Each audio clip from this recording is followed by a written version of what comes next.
And now the Hansons and Hiatus podcast with Nate and Alexis.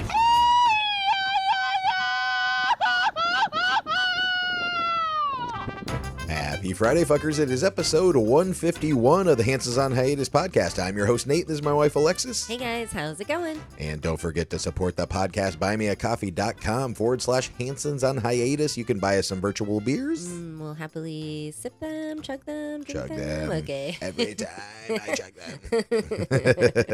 them. You can also visit... Oh, you okay? Yeah. Oh, Can hear you. Oh, yeah.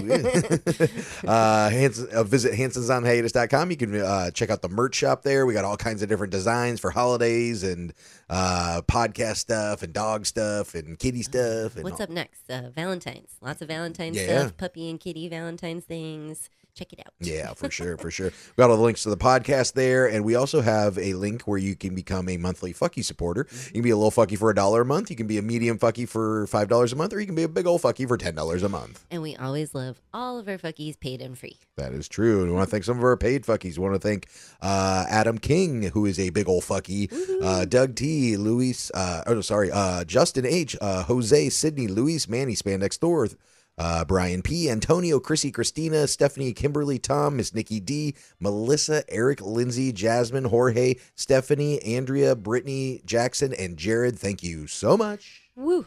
That's a mouthful of names. Every time. Thank you so much. Appreciate you guys. Yes. And as usual, like, follow, share, subscribe. Spotify, YouTube, Instagram, iTunes, YouTube Music at Hansons on Hiatus. We be there. We be everywhere. I'm like, who am I being quiet for? Yeah. Oh, shoot. Well, and just to remind you guys, this is I guess they're all pre-recorded, but this was recorded before I left for the Super Bowl. Yeah. So these are new stories and answers to questions and everything like that. It's just we're not usually, and if you've been following the podcast for a while, you realize every episode we're kind of like recapping our week and different obstacles we've ran into in Mexico or just crazy shit that's happened to us or Daily whatever. life. The daily life. It is Mexico living. Yes. All right. Well, So for this episode and the next, we're going to have some kind of best of type stories, even though you guys haven't heard them yet. So it's not like reruns or anything. So after I get back from the Super Bowl, then we will talk about it because then I can unzip my lips. We don't want to jinx anything. We don't want to get you in trouble or what is it? NDA? NDA, yeah. Yeah, you can't. Don't talk about it. Yeah. Don't give Bad Booney's secrets away. All right, we got one comment if you want to go ahead and read it. Oh, sure. Let's see here.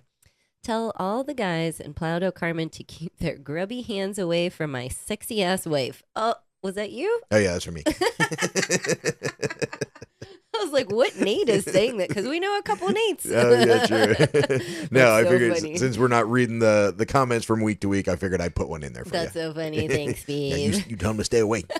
I know you get hit on everywhere you go, in the gym and the street and the fucking picking up dog poop on the side of the, Oh, yeah. what is it called? The boulevard or whatever? Potty Island. Yeah, or Potty whatever. Island. Actually, a girl told me I had a nice butt today at the gym. She All was right. like, I wish I could grow my butt like you. I was like, oh, this is just my butt. But thank you. Yeah.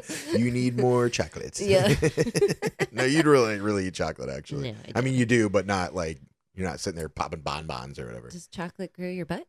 Well, I mean, Oh, like a fat ass. yeah, Makes you fat. exactly. So I'm joking because it just seems weird to like grow your butt. Like to me, that means like you're just getting fatter. Well, I mean, not like, you, but I mean somebody. Like glutes. Some girls don't have like. Yeah, good I know. The glute gym muscles. girls, they're like, oh, I'm working on my, my glutes and my this and my Yeah. that or I whatever. want to pop that booty. I was born with with a booty. Same here.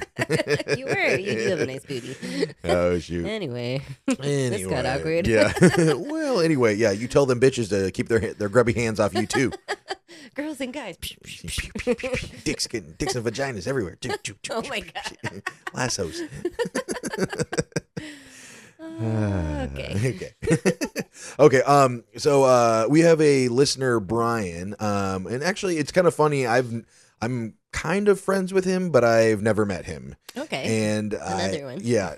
I have a lot of dude friends that I meet on the internet. So you better tell them keep their grubby hands off me. You do have a lot of online dude friends. Yeah. Yes, you do. But actually, I meet a lot of them in the Facebook groups, You which do. doesn't help my case. But no, so this guy I saw commenting in one of the Facebook groups, and I can't remember what, I don't know. Whenever I like, do you ever like when you respond back to somebody that maybe you don't know in a Facebook group or in the comments section, go like kind of peep their profile just to see what you're working with. I usually click on their picture at least, and then like see where they're from. Yeah. Like, oh, you're where from they're Pittsburgh from, too, or like kind something. of what they posted, and see if you're like, is this person worth arguing with, or if Yeah. they're psycho. Do or I whatever. want to talk to you or not? Yeah. So, but this guy, I clicked on his profile just to see, because I'm looking at the different people in the expat groups, and I see he's from. I don't know if he's from Orlando. He might be from Orlando, but anyway, he went to UCF, which is the same nice. college I went to. Alumni. So we were agreeing on something in one of the posts, and I just said.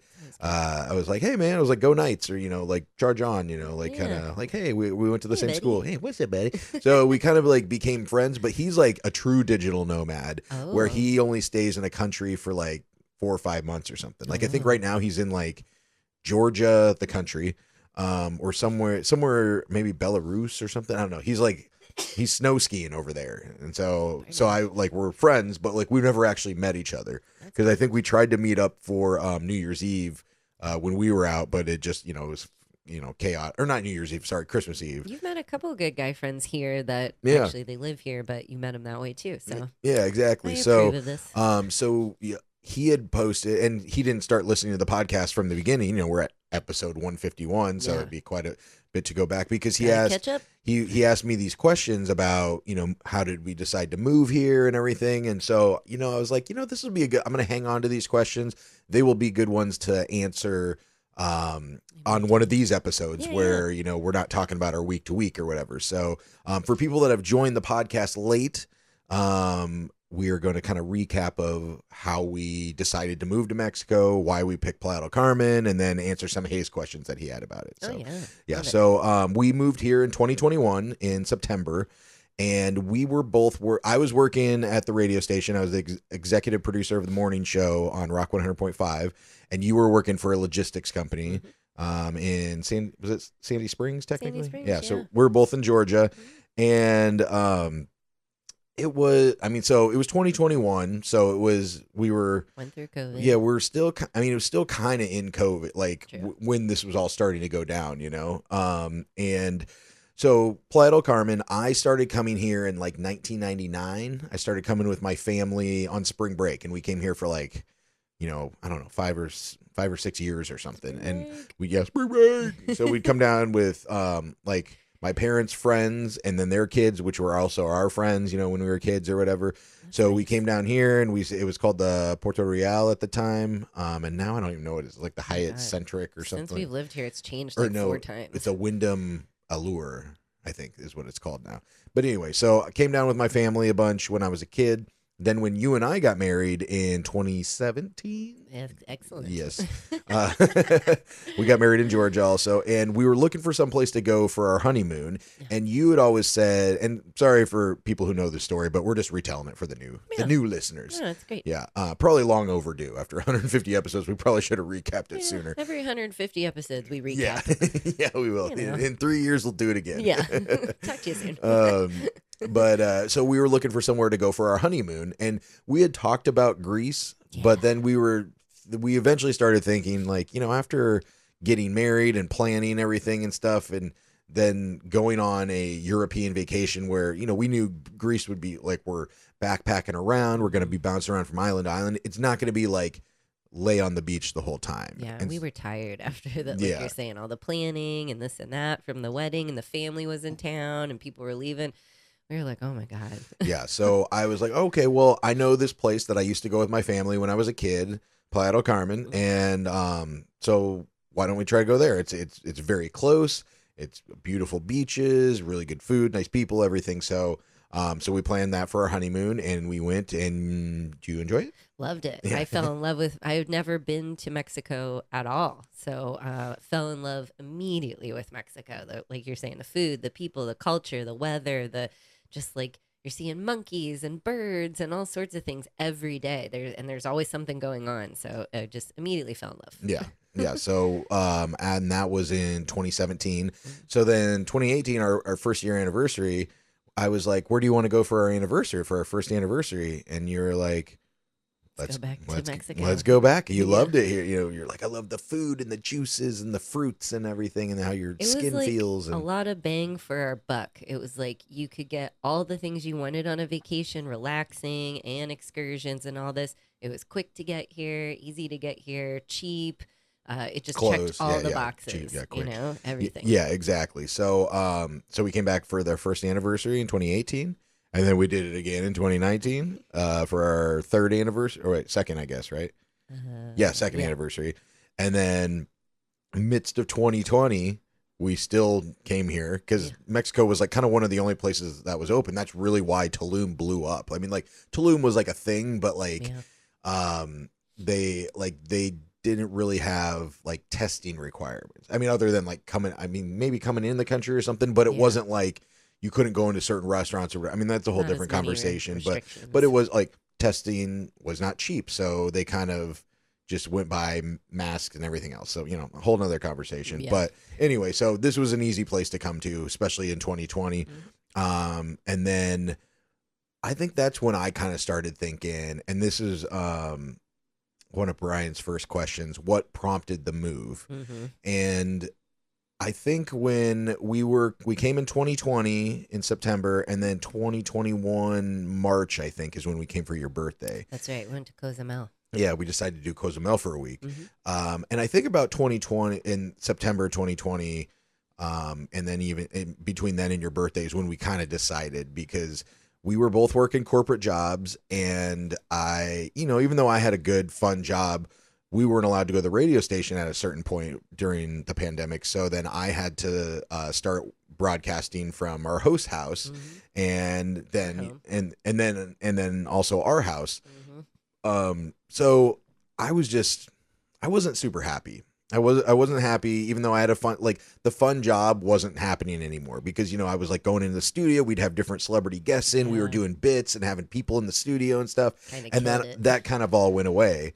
And I was just kind of, you know, not as happy. And it was a very demanding job already. So you took away all that kind of fun stuff, and then it was just a demanding job. Yeah. So you're like, ooh. Yeah, it was. And then your job, you kind of the same thing. You were just kind of over the corporate world at that point. You know, just you were busting your ass and not getting anywhere for it. And then the people that were lazy and kind of fucking idiots were getting promoted, and, you know, yada, yada, yada. I had it. It was 10 years of that. And then at the end of COVID, like 2020, the end there, I'd switched positions. Like, luckily, they had a position in billing, and then they downsized because of COVID at the end of the year. And I was like one of the first ones to let go, because that was the newest one, like in my, you know, department or whatever. Right. So I was really pissed off. Yeah, it's like, motherfuckers. I was like, bye, I'm done.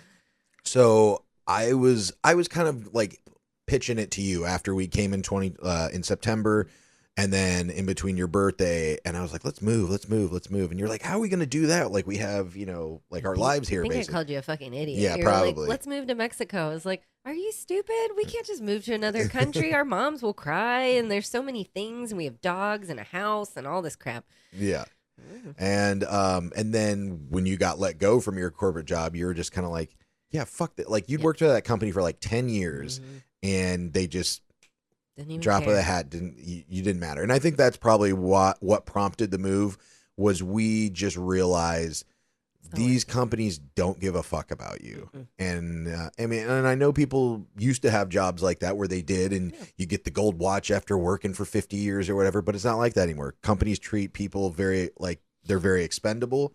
And then in turn, now people are like, oh, nobody wants to work anymore. No, nobody wants to be treated like shit anymore. Yeah, and we've had it. Like, this generation has had it. I don't want to work, 50 to 60 hours a week for the same pay and to be treated like shit. Yeah, exactly. No. So we sat down and we said, okay, we don't have kids. We don't own a home. We were renting a house at that time in Alpharetta. We just had 2 dogs and, each other, basically, so it was going to be not very easy, but easier for us, because it wasn't like we'd have to, like, I see people move down here with kids and everything, and I'm like, how do they do that? 'Cause, like, bringing your kids out of school and putting them into another school where they don't speak the language, I'm like, that's a whole nother can of worms, Yeah. Oh my gosh. So we made a plan about I guess 9 months ahead of time. Yeah. And we said, okay, we're going to move in September 2021.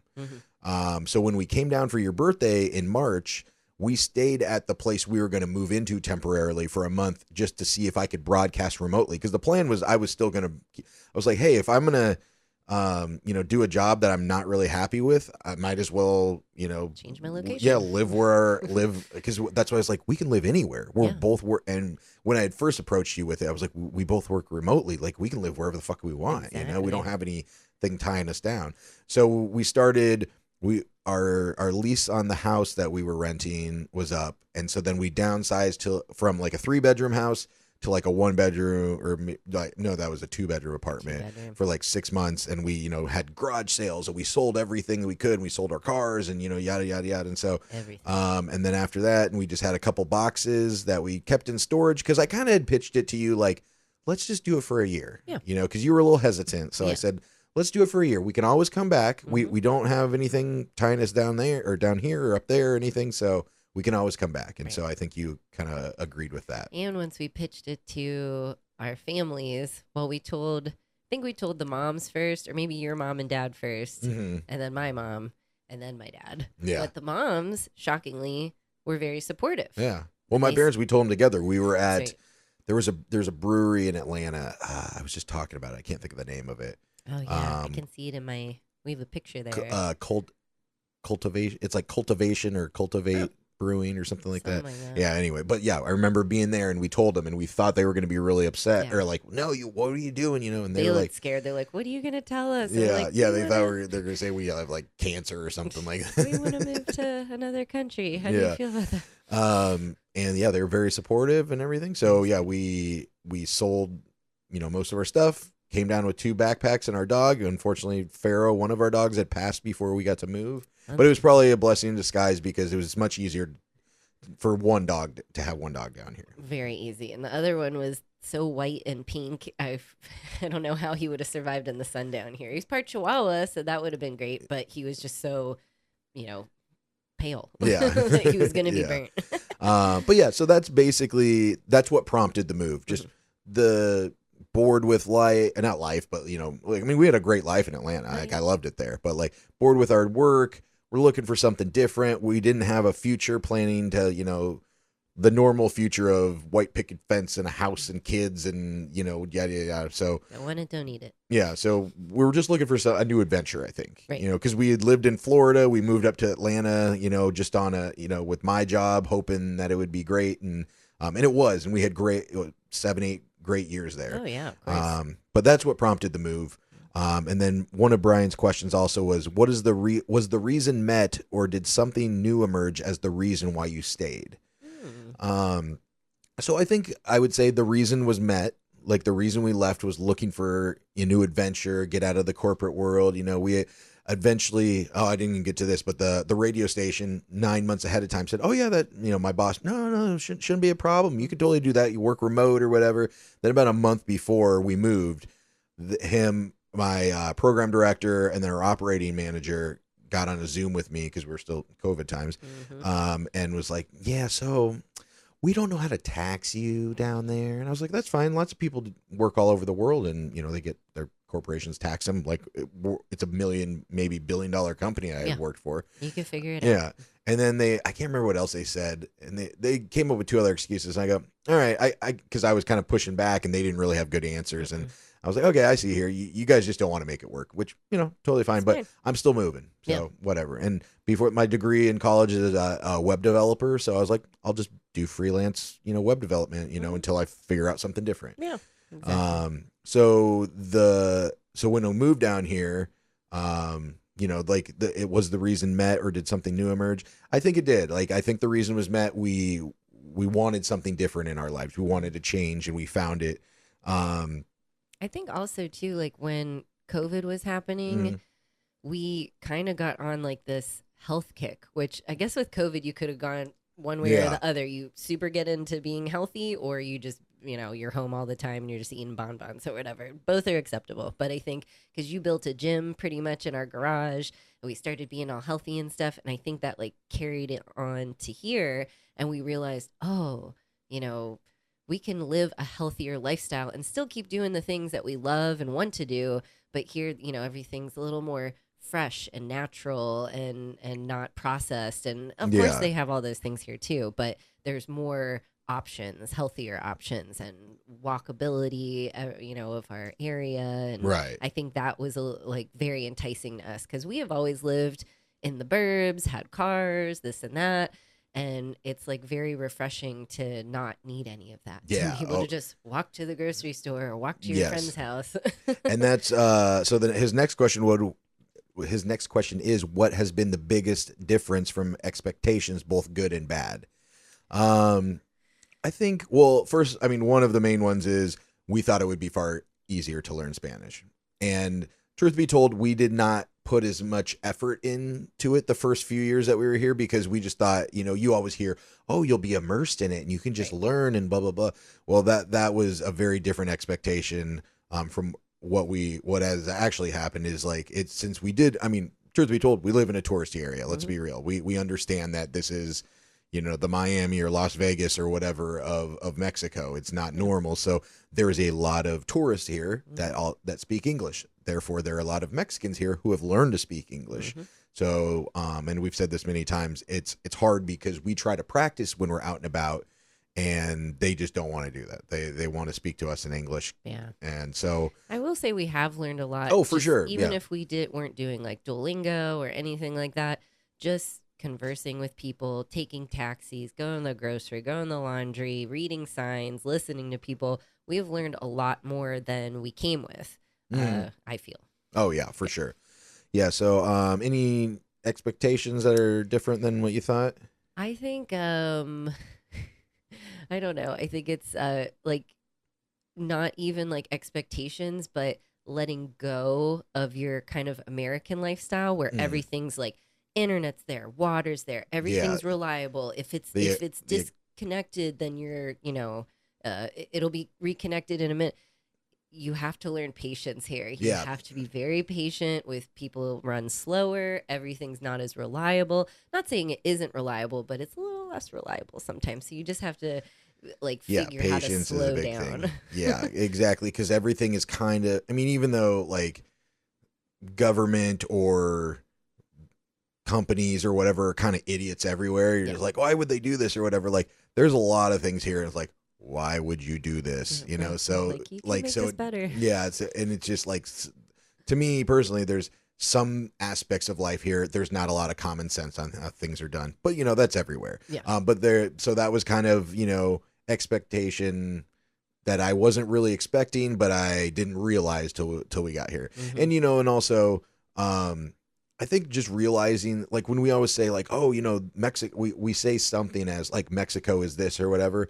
We're not in the whole country. We've traveled the whole country, but where we live is very different from, a different, even from Merida or Mexico City or wherever, other places in Mexico. This isn't Mexico. And a lot of people will tell you that this is not Mexico. It's a very touristy area. So we be in Mexico. Yeah, but it's a melting pot of people. So even, and then going back to learning Spanish, there's a lot of people from other Spanish speaking countries and other parts of Mexico that speak different Spanish. So this is, I didn't really think about that being harder. When you talk to somebody, we are almost able to realize what part of Mexico they're from, or they're from a different country, not by their accent or anything really, but by the speed of how they talk, or if they enunciate words. Yeah, exactly. So just at home in the U.S., East Coast people are very different than West Coast people, and everything in between, and North and South are very different.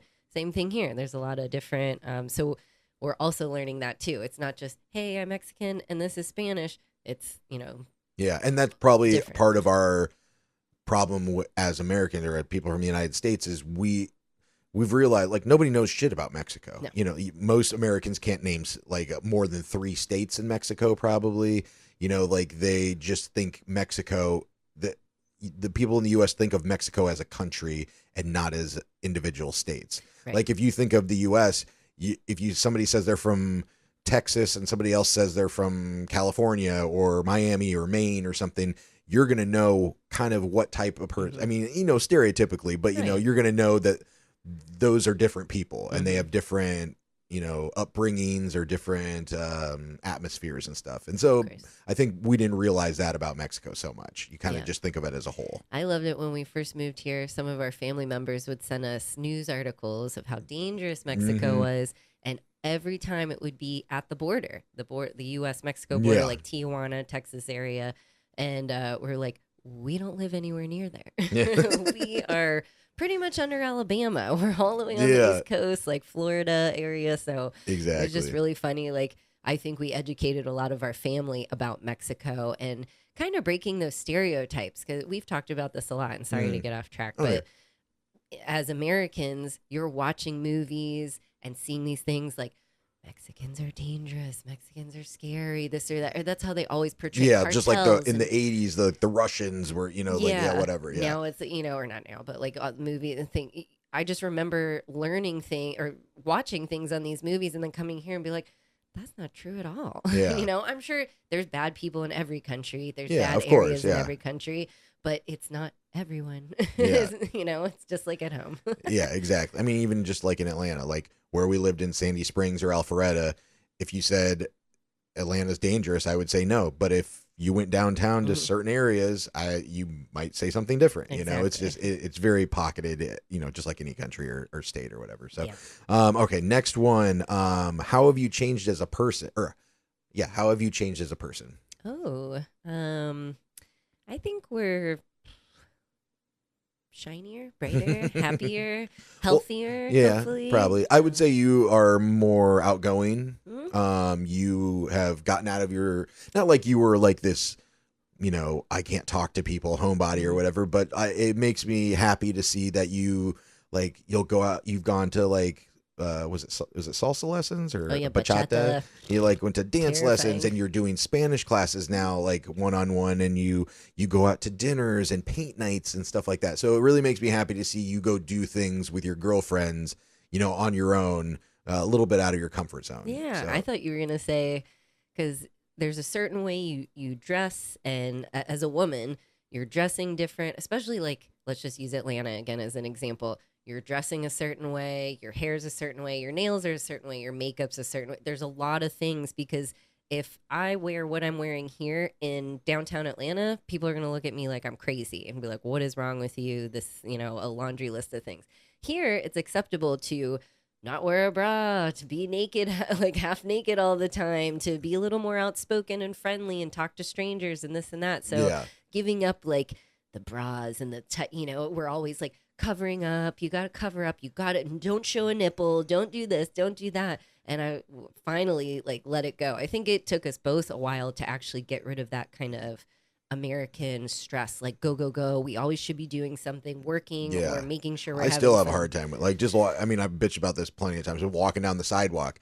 Like, I'm just like, get the fuck out of my way. Like, I'm trying to go somewhere. And you got to realize, and that's kind of like what you've learned or we've learned is like, it's a lot slower here. It's a slower pace. Nobody's in a fucking rush anywhere. Right.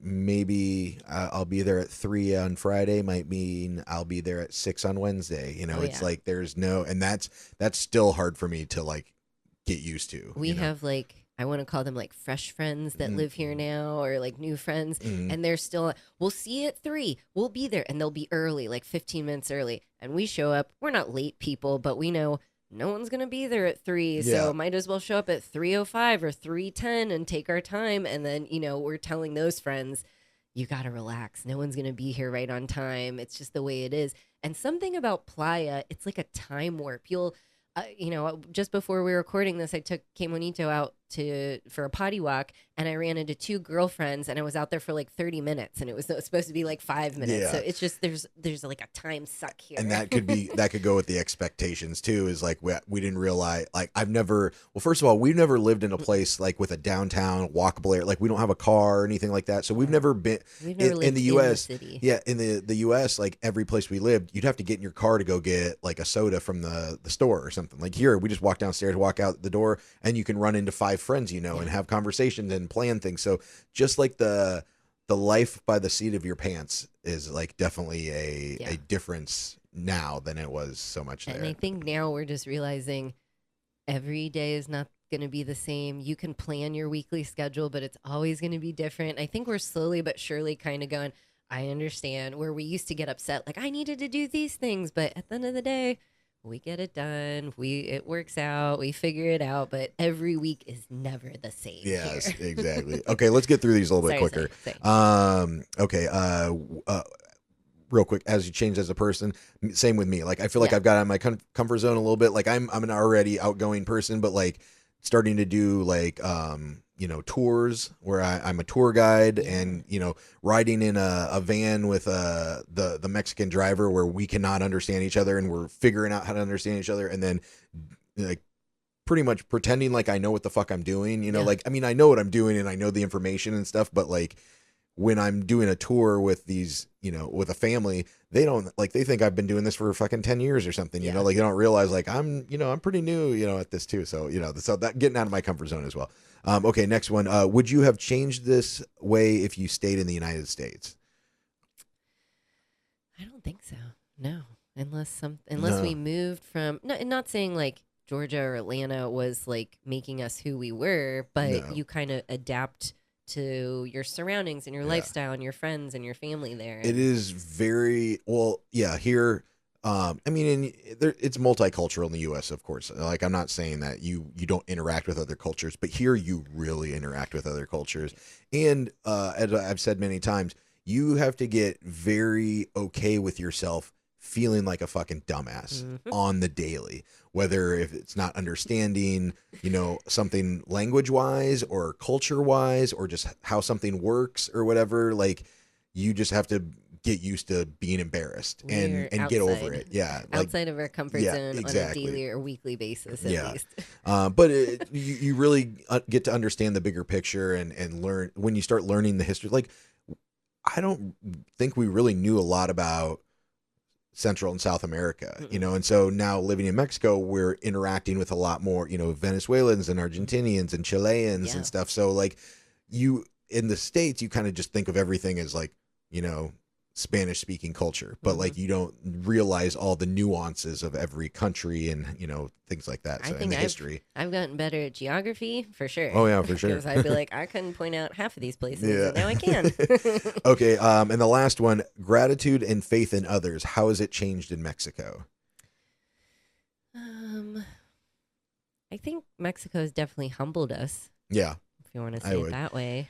I would say, I mean, and I might get some kickback or hate for this, but like whenever you read about like tourists coming to Mexico, the people are so amazing and this and that, and which they are. You meet some very amazing people, but it makes you realize like that's not, you can't really say that about anywhere. Like you might say, like even going to the South or whatever, they're, the Southern hospitality or whatever.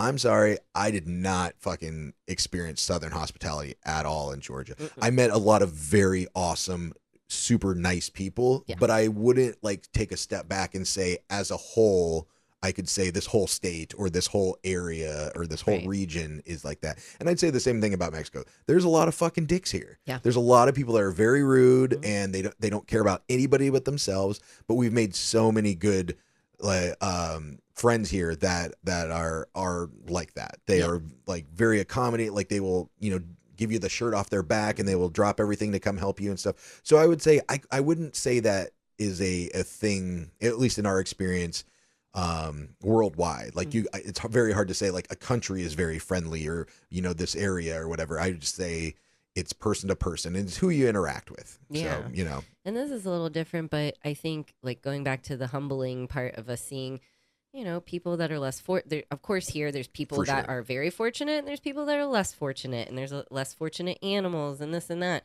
But just to see how people live here, even if you're okay, just a normal lifestyle, the way that like the Mexican culture, it's like they thrive without. They can have an amazing life and be the happiest people in the world and then be living in like cinder blocks with no roof or and we've met some really hard up people and in the middle, but they don't need the new shoes. They don't need the new jacket. They don't need all these things to actually have, I'd rather go to the beach in my jeans or, just like those little random things that we see every day. That's what makes me smile. I'm like, look at this guy going to the beach with his jeans on. He doesn't even give a fuck. He's just like, whatever, let's go. And one of the other things I've noticed, and I don't know, maybe it's just more in my own head or whatever, but it almost makes me kind of sad is like, I feel like I love the culture and I love the people. And I just have realized like, I will never be like a part of it. I mean, like I'm a part of it, but I won't be, like I was talking about, walking down the street and, I'm not to make it racial, but being white and you're always, I can never hide that. I'm always in this area. I'm always going to be looked at as a tourist. And sometimes you're being looked at as like a money bank or whatever. And we've been lucky enough to not super, super struggle. Right. So it almost makes me feel a little guilty that I was able to, be in this situation to move down here like that. And, like kind of when we go into like maybe super, super local neighborhoods and we feel like everybody's looking at us or whatever, the way that I think about it is I think of it in reverse when maybe Hispanic people come to the United States and do they feel like that? Yeah. Like when I see like a Mexican guy or I don't know, like a Greek guy or something, walking down the street, I don't look at them and go, oh man, what are they doing here? Yeah. But I feel like that here and they're not doing it to me. It's just my own interpersonal thing. So you got to take that into account. People from other cultures are trying to assimilate and they want to be a part of, whatever culture that they're living in.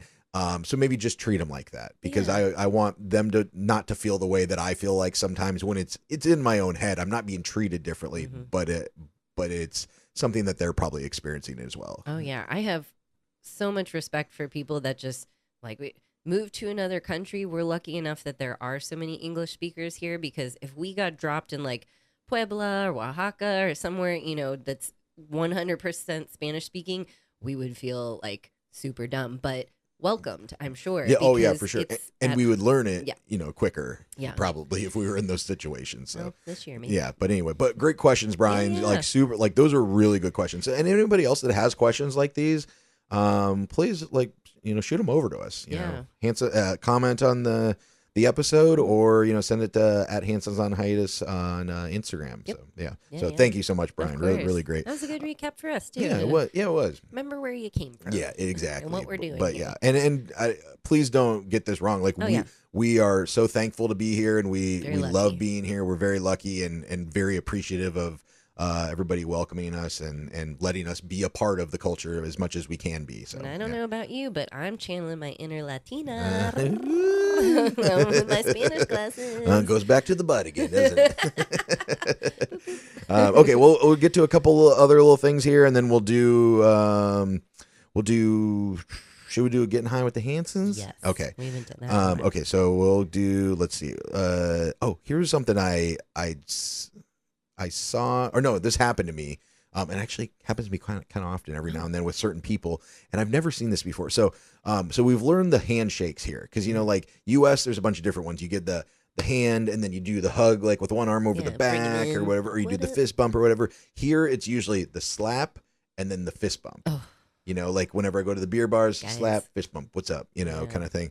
But there are certain people, maybe 3 people that I know specifically, and I thought I was doing it wrong, but we do the hand slap, and then when I go to do the fist bump, they put their hand like a flat hand, like a high five into my fist. Is that what you're supposed to do?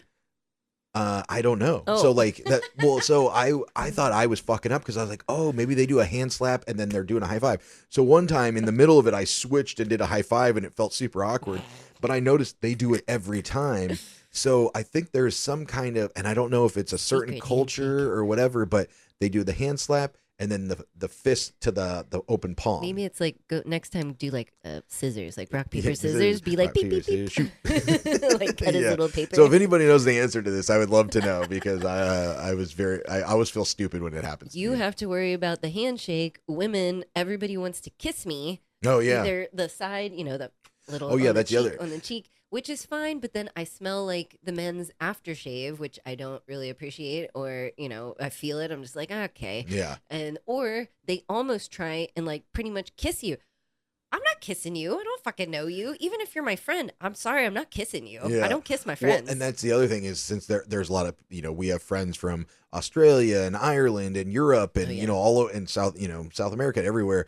And everybody kind of does, like, especially guy to girl, it's different. So some people are like kiss on the cheek, like you put your cheeks together and you just kind of kiss the air. Yeah, I do and that. then Like, and then some people kiss like your actual cheek. Yeah. Like you go like that. And then some of them you do both sides and stuff. So I'm always like kissing and high fiving and rock paper scissors shoot, blah, blah, blah, scissoring. Like I don't know. So it's a thing. I don't know what's going on there. Maybe we need to switch it up and just come up with a new thing and then push it on them. Yeah, Like yeah. instead of them coming in and kissing, I'm gonna be like, "Oh, I'll twirl me around." Yeah. Yeah, we should just make up our own. Make it up. This is how we do it in the U.S. What up, bro? What's up, buddy? Double fist bumps. Yeah. Or just go in with our mouth. Yeah. Or if they come at me, I'm going. Spread your cheeks. This is how we do it. Oh my god. Spread your cheeks. I meant these cheeks, you freaking weirdo. Too much. Weirdo. Okay. All right. Well, let's get to a Mexico moment. Ooh, love it. All right. So we noticed that K Monito was being a little weird, right? He was like just bouncing off the walls and like just flinging his body around, flopping around. Do you remember this? Yeah, we're like, what's your problem, dude? I thought he was just being puppy crazy. Yeah. So then he was like laying down on your, I don't know, like your shoulder, and his head would just flop over. He was like, "Meow." It was just like very limp, and we're like, what is going on with him? Like we were like freaking out. And then we realized that we were over at a friend's house that had a little bit of the devil's lettuce, and thought maybe he got into it somehow because he was being super weird. So then we noticed he's standing there, and his whole body is just like moving and wobbling, and and he was trying to keep his balance, but oh my god, like I was worried about him for a while. I was very worried. Yeah, so it looks like we do need to get some K Monito bobbleheads up on the merch shop. That would be so cute. I need 10. Yes.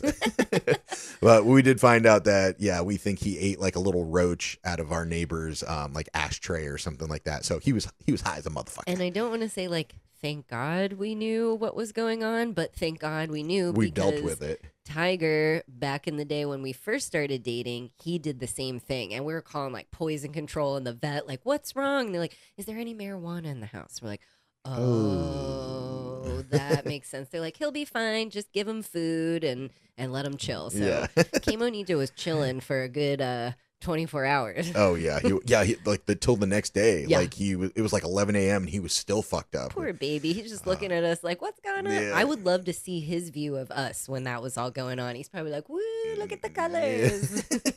Okay, and then real quick, we're gonna, since I'm technically at the Super Bowl right now, Oh, bad booty. bad booty.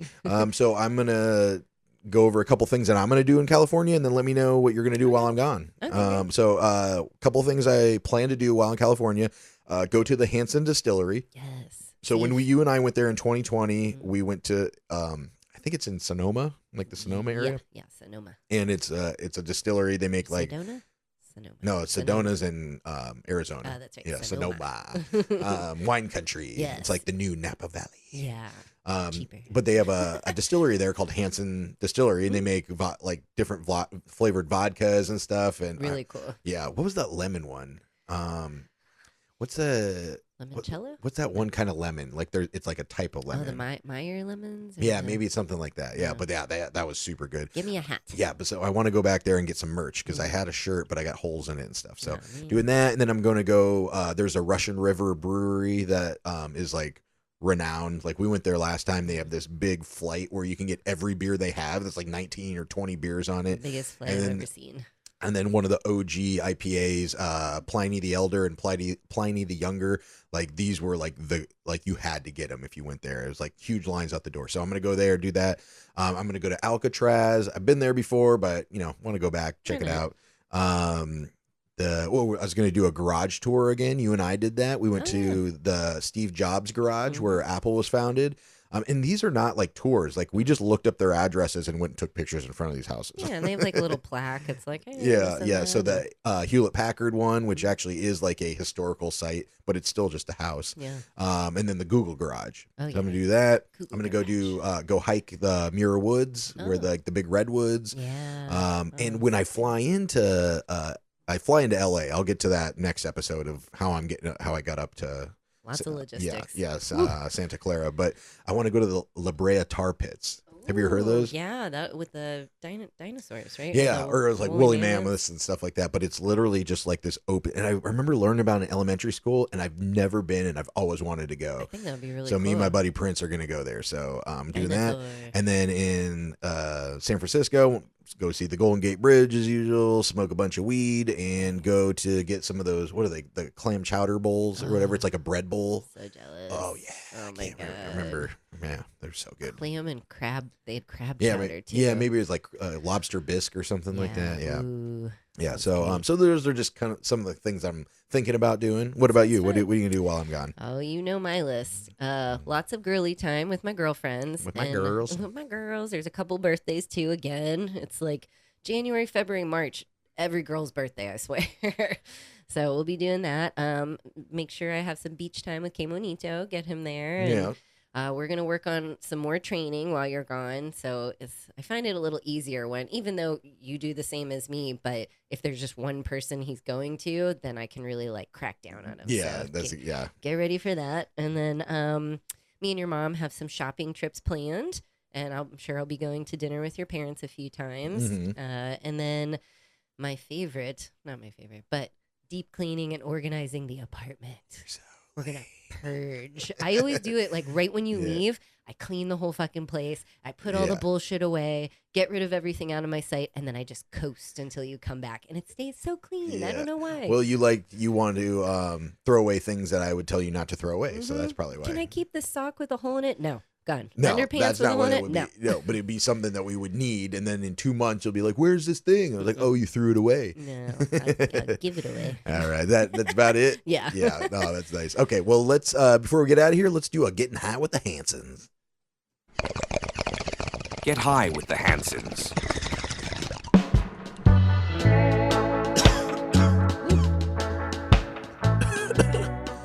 Nate's not here, bro.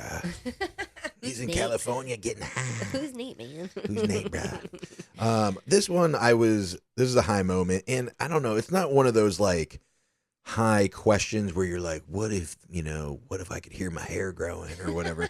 This is more like I was high and watching a trailer it's a TikTok of trailers from movies when we were kids.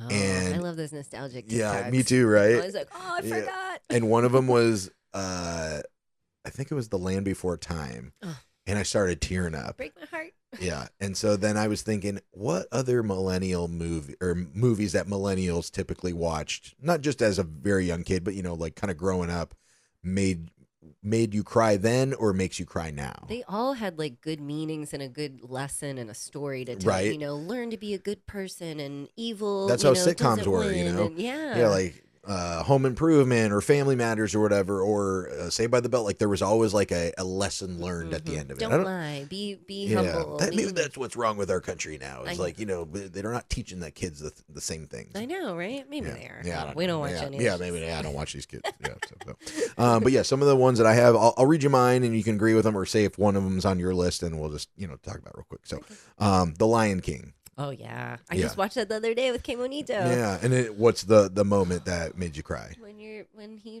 Mufasa falls off the thing. Yep. And you're like, no. Yeah, wasn't it Scar that did it? Yeah, and then like Simba's feeling the grief, like they're like it was your fault, and he's like it was my fault. I didn't kill my dad. Yeah, right. Asshole. Yeah, fucker. So yeah, that was a bad moment.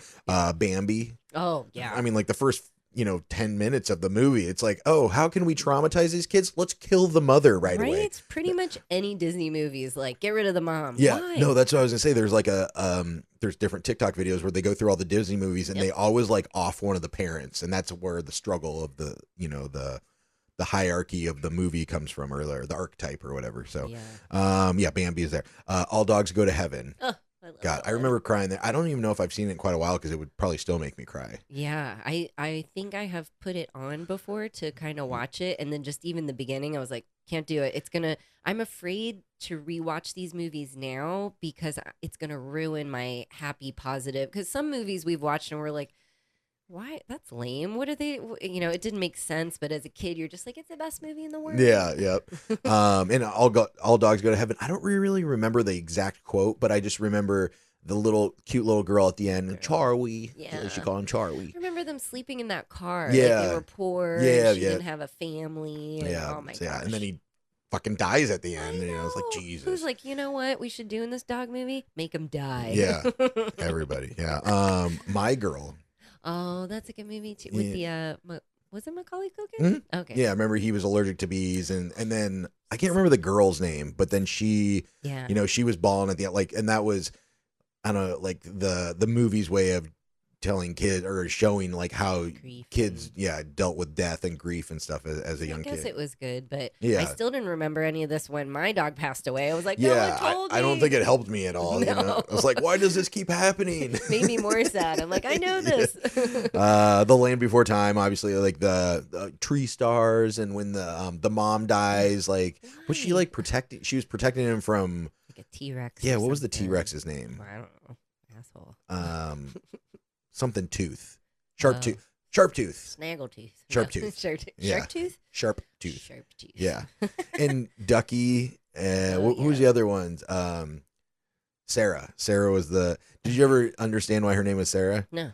Because she's a triceratops. Yeah. Clever. Triceratop. Yeah. Yeah. And then the last one is the movie Ghost.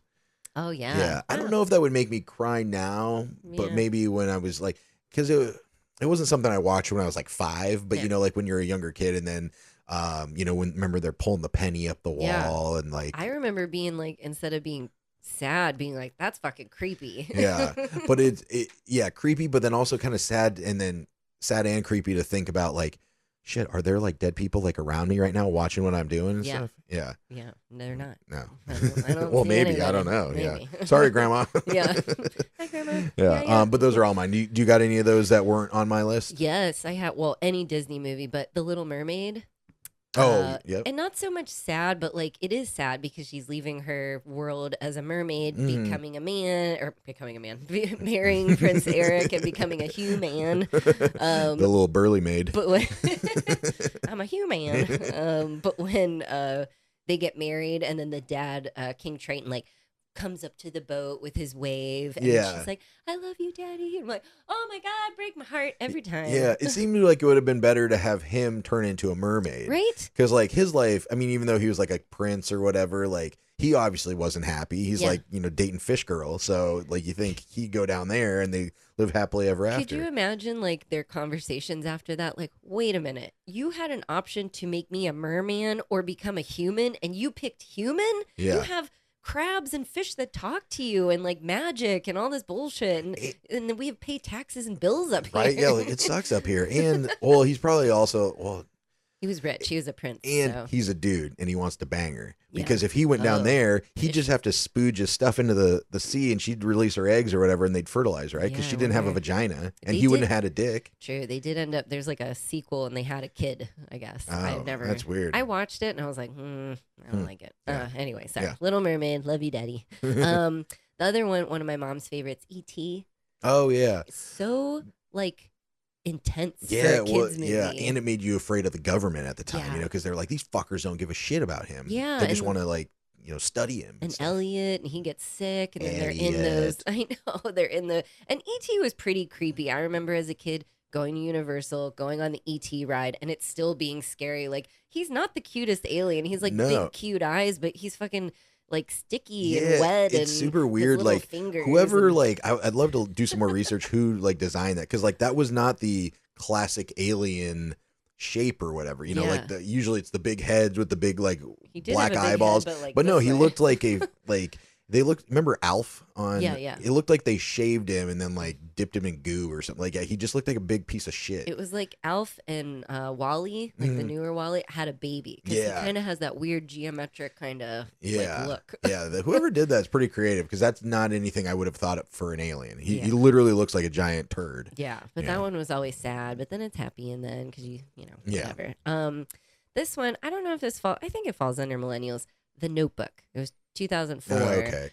As a girl, I've watched that 100 times. You were a girl? I was. Were you a little mermaid now? Said, as a girl, as a woman, I watched it a million times, and I won't spoil it for you because I know you've never seen it, but at the end is just, it's like a happy sad, you know? Yeah, Just like this couple, and they go through all these things, and there's all these lessons about love and picking someone you really love and not just someone for like money or their status. It's like true love to be really happy. Those are the lessons that we need. Right? Yeah. But in the end, it's exactly. So, those are, did I play Getting High with the Hansons? Oh, yeah, I did. Yeah, those are Getting High with the Hansons, millennial movies that make you cry. If anybody else has any other ones, I'd love to hear them. So put them in the comments if you got some other movies from like the 80s and 90s, I guess, that would, made you cry as a kid. Or if you're older, tell us, the ones, boomers or Gen X or whatever. What did you guys cry at? So let us know. Sure. But okay, well, we're gonna get out of here. Next episode we'll be talking some more football stuff, like what and a lot of the fucking hoops I had to jump through to get to California and figure everything out. So there was a lot going on. So, and I might even know more about it by the time we record the next one. So buymeacoffee.com/Hansons on hiatus if you'd like to support the podcast. If you're enjoying the stories and the information and just having a good time, you just want to support us, keep it going. Greatly appreciate it. Thank you guys so much. As usual, like, follow, share, subscribe, Spotify, YouTube, Instagram, iTunes, YouTube Music at Hansons on hiatus. Hope you guys have a great weekend. Happy Friday, fuckers. Happy Friday, fuckies. That's it. Thanks for listening. Goodbye for now. Bye.